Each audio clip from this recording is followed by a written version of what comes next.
విక్కీ కౌశల్ కొత్త cinema bad news release అయి నిన్న ఆదివారంతో 17 రోజులు కంప్లీట్ అయింది. ఈ 17 రోజుల గ్రాస్ కలెక్షన్స్ చూస్తే ఇండియాలో ఇప్పటి వరకు ఈ సినిమా 67 కోట్లు గ్రాస్ కలెక్ట్ చేస్తే ఓవర్సీస్ నుంచి 33 కోట్లు వచ్చాయి. అలా టోటల్గా సినిమా 17 రోజుల్లో 100 కోట్ల గ్రాస్ అయితే కలెక్ట్ చేసింది. ఇక అందులో థియేటర్ల రెంట్లు, గవర్నమెంట్ ట్యాక్సులు, ఖర్చులన్నీ పోను నెట్ కలెక్షన్స్ వచ్చేసి 57 కోట్లు ఉంది.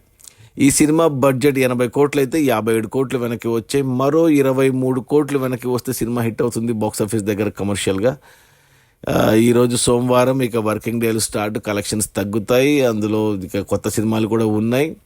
మరి సినిమా బ్రేక్ ఈవెన్ అందుకుంటుందా లేదా అనేది డౌటే.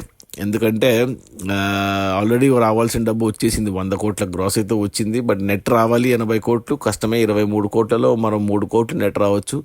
సో 20 కోట్లు అయితే నష్టమే. సినిమా బాగుంది, కలెక్షన్స్ బాగానే వచ్చాయి, కానీ బడ్జెట్ ఎక్కువ. 80 కోట్ల వల్ల సినిమాని అందుకోలేకపోతుంది. బట్ చెప్పలేము, ఇంకా 2 వారాల టైం ఉంది, ఆగస్టు 15 దాకా.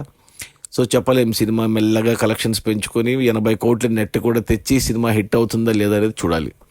అది మన తృప్తి దిమ్రీ, విక్కీ కౌశల్, యామీ విర్క్లా bad news. Produced by Karan Johar, directed by Anand Tiwari. Release అయిన మొదటి 17 రోజుల్లో 100 కోట్ల గ్రాసు. అందులో నెట్ కలెక్షన్స్ వచ్చేసి 57 కోట్లు.